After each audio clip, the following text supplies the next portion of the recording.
doors of government vehicles which were parked near the offices in order to push them a distance from the burning building. No casualties so far, isipokuwa vitu za dhamana ya mamilioni zimeharibika. Right now you cannot tell exactly the cause of the fire because the response is still going on, but in the due course we will be able to try and establish the cause. Murang'a County Disaster Management Officer Bill Hawanjiko said they got an alert at around 4:34 a.m. and dispatched 2 fire engines to the scene. Tulipata distress call through a running call that Department of Education inachomeka, na tukatuma ngari mbili zote zikaenda huko, sikakuta moto iko katika stage ya free burning stage. Tayari ilikuwa kwa rifu yote, ilikuwa imeingia ndani na ikatoka nje, na tukaanza kuzima moto. She observed that more destruction happened when the drivers of the fire engines went to get more water after what they had with them ran out, saying in some offices there were tires and cooking gas cylinders, which prompted the fire to spread even faster. Kwa vile moto ilikuwa mingi na kila kitu hapo, kulikuwa na bikes, kulikuwa na uniform, kulikuwa na machine, ilitubidi tukate moto mara moja, na tukakata hiyo moto, tukakata mpaka office ya social department na ikaisha mpaka hapo, nayo maji kwa bahati mbaya ikaisha. Tulipoangalia ile hydrant inakuanga poster, tukakuta already ishatolewa, kabidi gari ziende maji kutoka kwa station.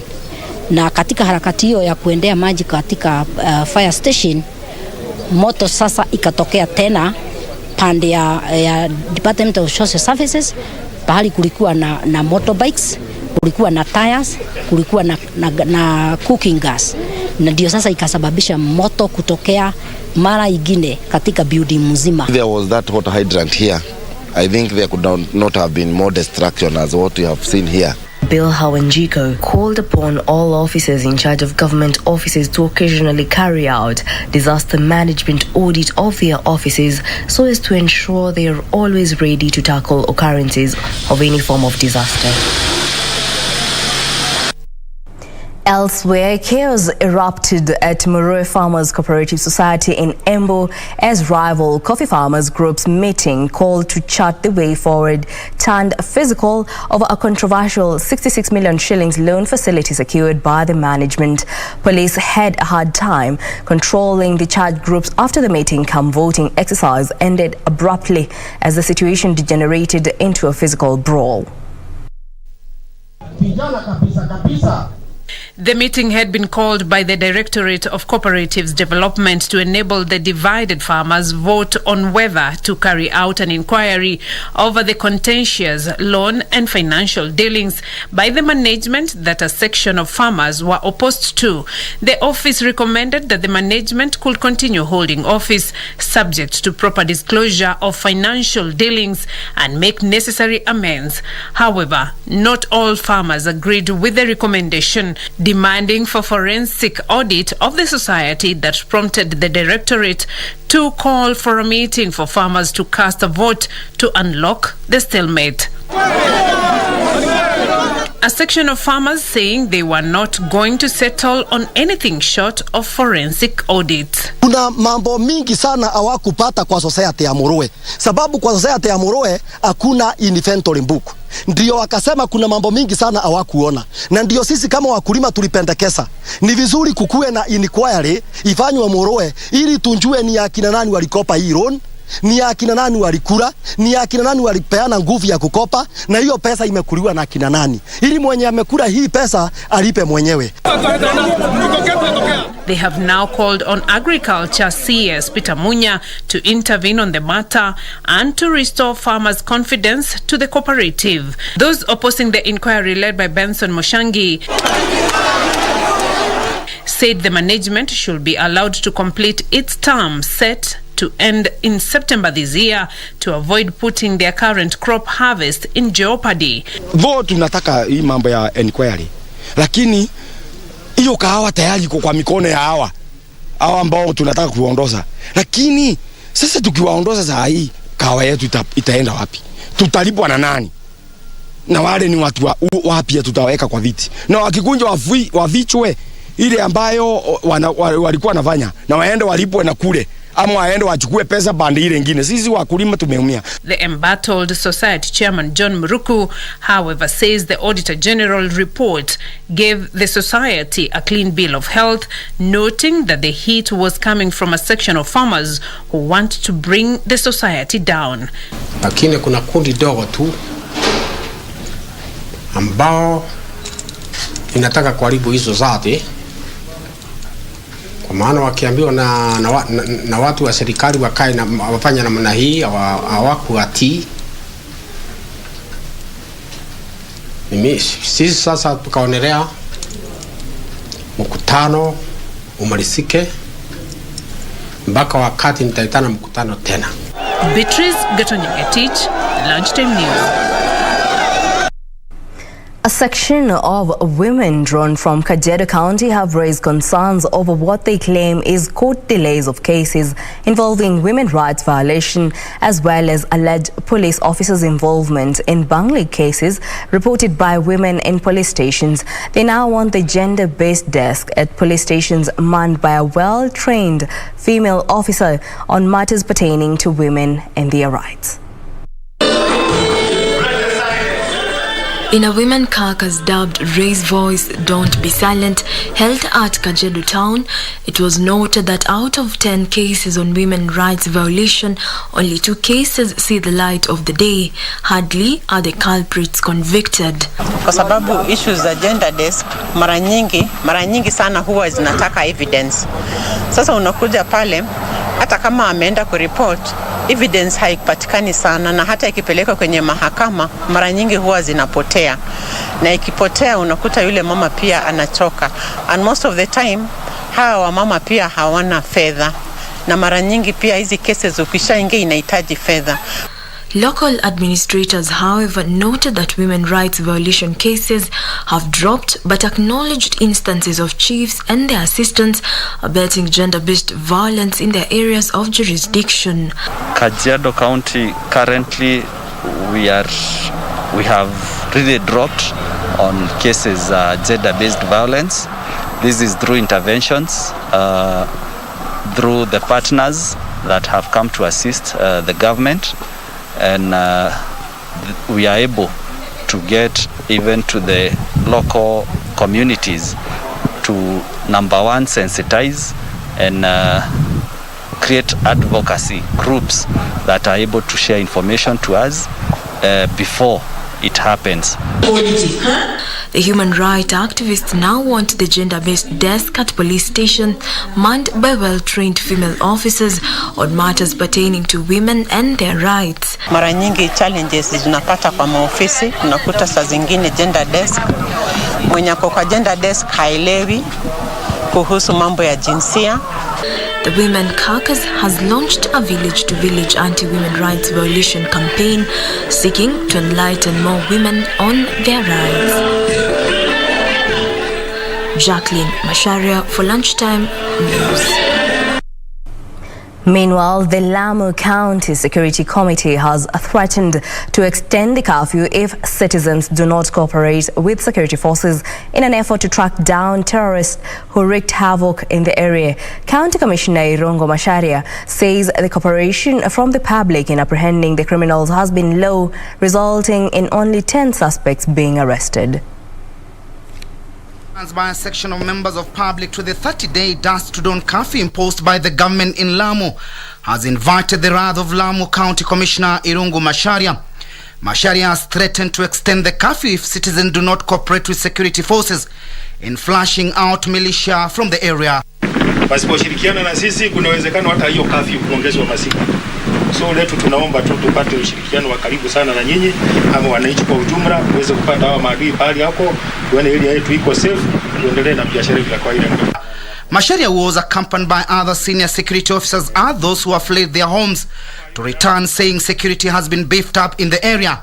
So kwa zile juhudi ambazo tunaendelea kufanya, tuna uhakika hii kaunti yetu, na sasa nataka hata niendelee kuhakikishia Wakenya na watu wengine wote pale walipo wanatazama hizi runinga na tasoma hizi habari kwamba Lamu kuna usalama wa kutosha.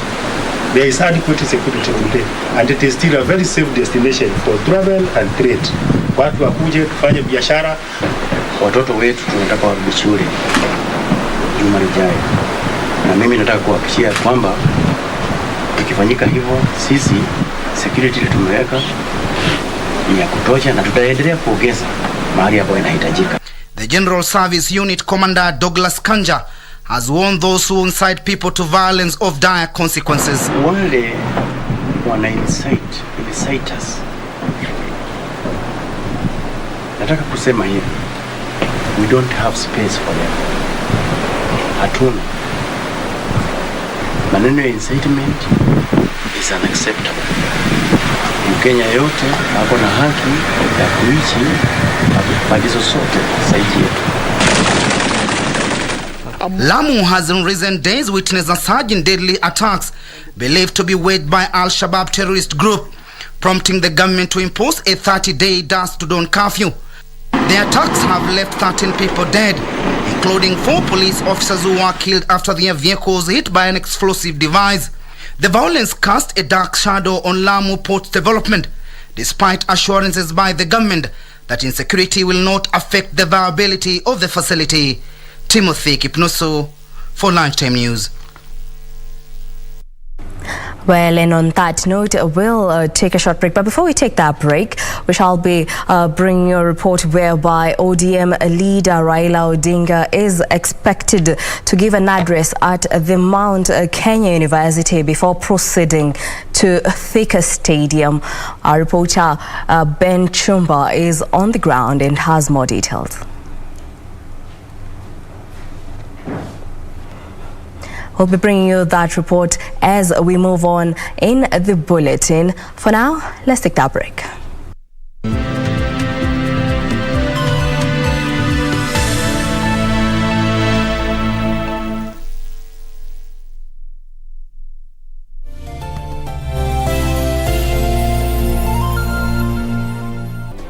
Do you have a news story to share with KBC? Get in touch swiftly on email news@kbc.co.ke or call 0723-892-654 or 0734-780-124.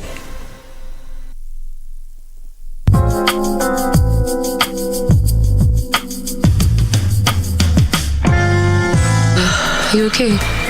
What's going on here? Honey, I was telling you about... About what? I'm doing fine. Just fine? Fine is not good enough. Is she in custody? Not yet, my lady. You're under arrest. You will learn more at the station. Now, come with us. No, I'm not going. I haven't done anything. They're accusing you for murder. She killed my husband. I have children who will grow up without a father. Do you have children, huh? That piece of paper is taking you to prison for life. But you're not going to allow her to go to jail, are you?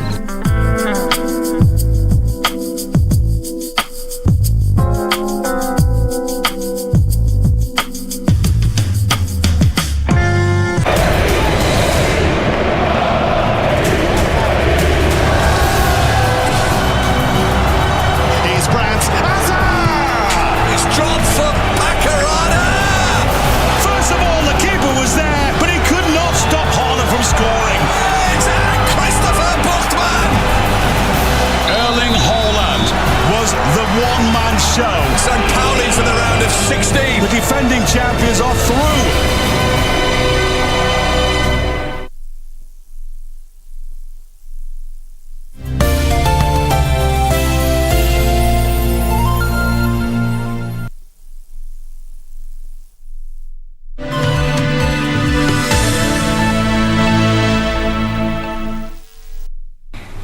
Welcome back. Now, still on the political arena, a section of Narok leaders allied to Deputy President William Ruto's United Democratic Alliance Party have rooted for cohesion among all tribes living in Narok County. The leaders, who accuse the Mayor Council of Elders of condoning tribalism, have pledged to see to it that ethnic divisions have no place in Narok in the run-up to the general election.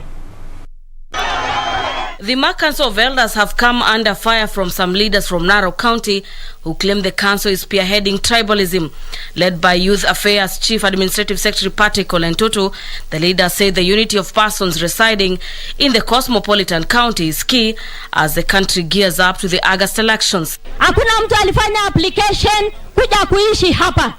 Kwa hivyo nataka kutuma ujumbe kwa watu wa Azimio, ni kuwaeleza kwamba wajipange vizuri, kwa sababu hii ni kaunti yetu sisi wote. Kuna mkutano kidogo ilipigwa hapa, watu wakasema ya kwamba ile mrengo ya ODM walikutana, wakasema ya kwamba sisi wa Maasai tumeamua ni fulani. Narok County ni watu ambao wanapenda amani. Mimi mwenye ambaye natafuta kiti ya ugavana napenda amani. The leaders called upon the youth to embrace peace and desist from all forms of incitements during the campaign period.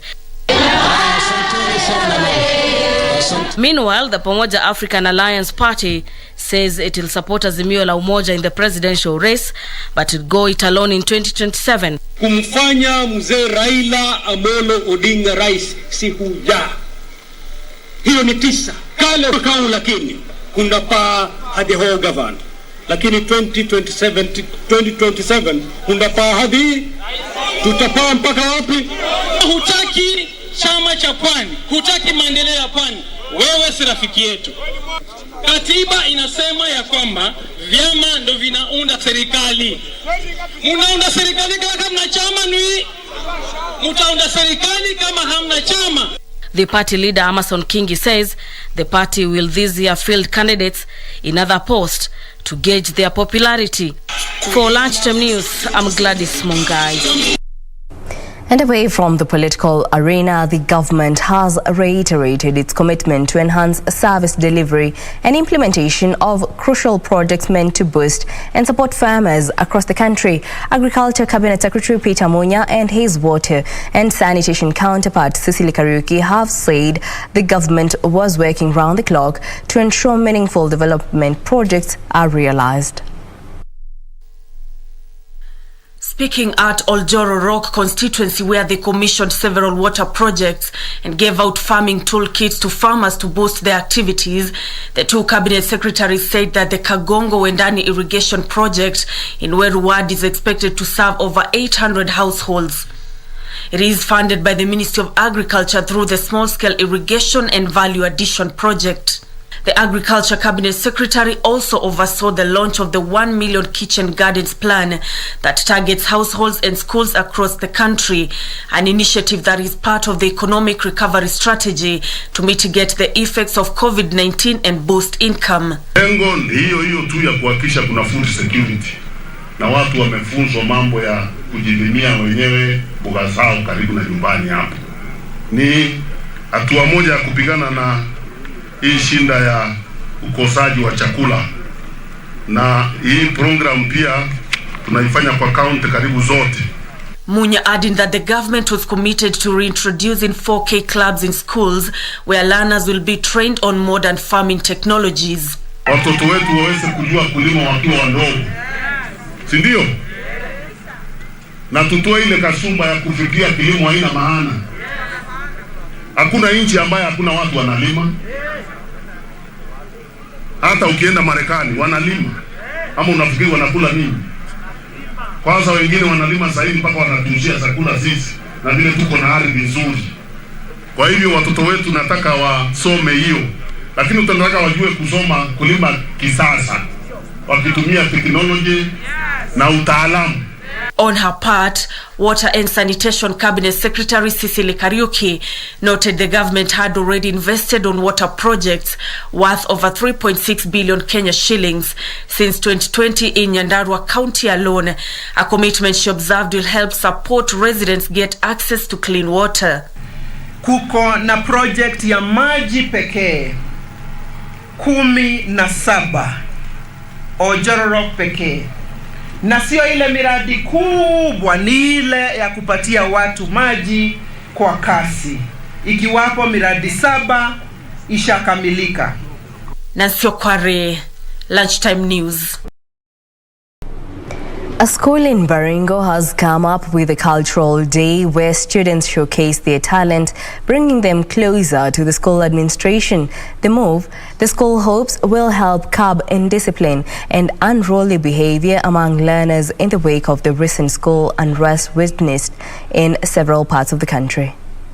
In the recent months, the country had been grappling with a wave of school unrest that saw learning interrupted and property destroyed. Schools are now devising unique ways of bringing learners closer to the administration and address the issues they may be facing.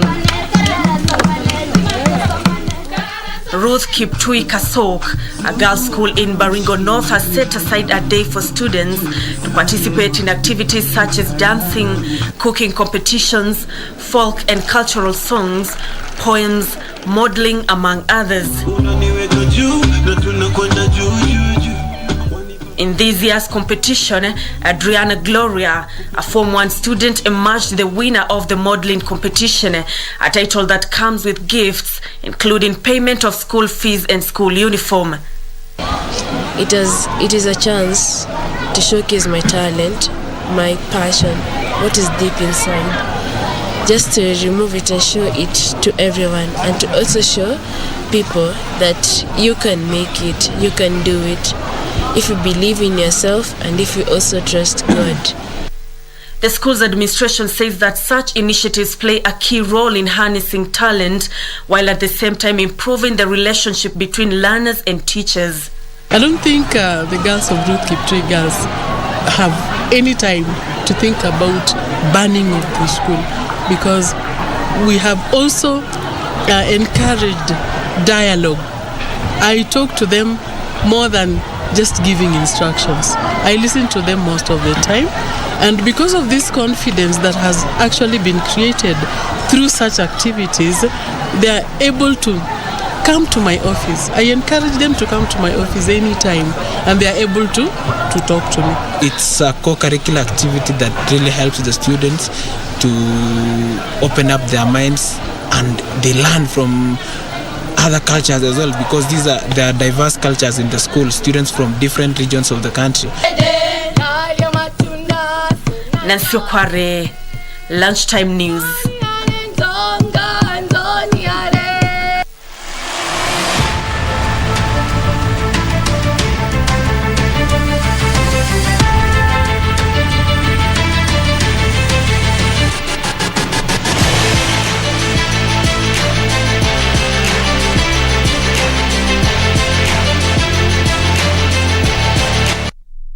And our news making headlines in the sports world, English Premier League leaders Manchester City could again be without several players for the Premier League visit of Chelsea after suffering further cases of coronavirus this week. The defending champions will hope to extend the 10-point lead at the top of the standings when they welcome Chelsea at Etihad Stadium. In other matches, Wolves host Southampton at the Molineux, while Manchester United plays away to Aston Villa in the late kick-off the match. Edison, Raheem Sterling, Phil Foden, Alexander Zinchenko, Fernandinho, John Stones and Jack Grealish all missed last week's FA Cup win at Swindon, but the club has not confirmed exactly who has tested positive. Riyad Mahrez is a definite absentee, as he is away with Algeria at the Africa Cup of Nations. We are in the same situation as all other clubs in terms of injuries, in terms of injuries a bit less because our medical and physios department are exceptional, our physios, but in terms of COVID, we had a lot, like unfortunately all other clubs, because It's all around the world. It's not because here we are smarter or we are wiser or we do the protocols better than the other ones. When the virus come to the bubble, inside to the bubble, everyone suffer. So it's not an exception. Andreas Christensen will miss out for Chelsea after testing positive for COVID-19. The Blues will hope Thiago Silva and N'Golo Kante can start, having returned to the bench for Wednesday's Carabao Cup semi-final second leg at Tottenham after their own COVID isolation. In other matches set for today, Southampton will be seeking to back their 6th win of the season when they play away to Wolves at the Molineux. Everton play away to Norwich City. Newcastle United host Watford at St James Park, while Manchester United travel to Villa Park to take on Aston Villa in the late kick-off match. Well, that brings us to the end of our bulletin this afternoon. Thank you for choosing Lunchtime News. My name is Jacky. Wambiru. Sign language interpreter is Byron Abuli. Enjoy the rest of your Saturday.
You okay?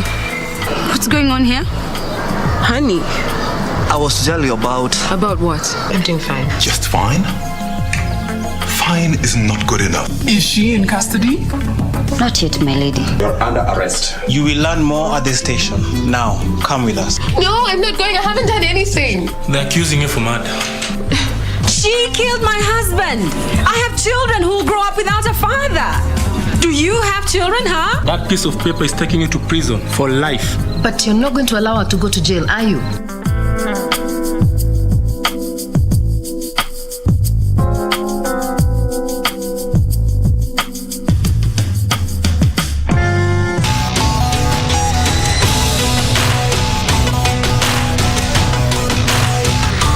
You've had your revolutions.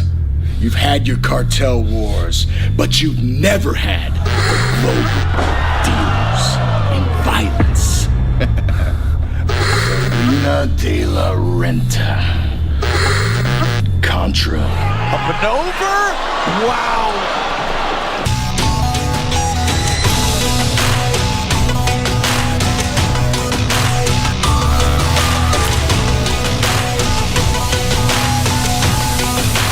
We are here and we are strong.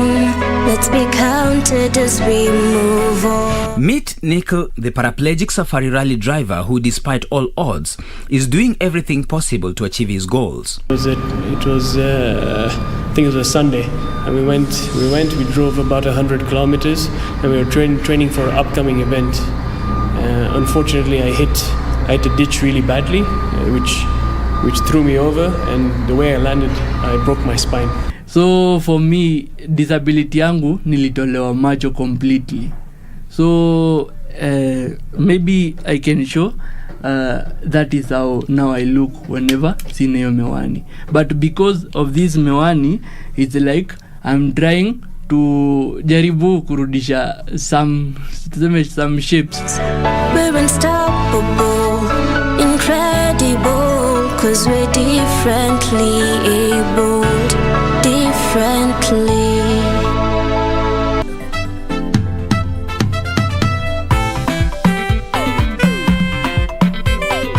I think we should work with the law of probability. Madam Antibella, you are interfering with my lesson. Can you get out? Oh, Mr. Please. Is that how you talk to your colleague? Haram. A'udhu billah, Mr. Malim, I don't drink alcohol. We already Antipera and we have to wear a kabisa. Imagine that's why my plan this month is positivity, and I plan to achieve that by avoiding those other people.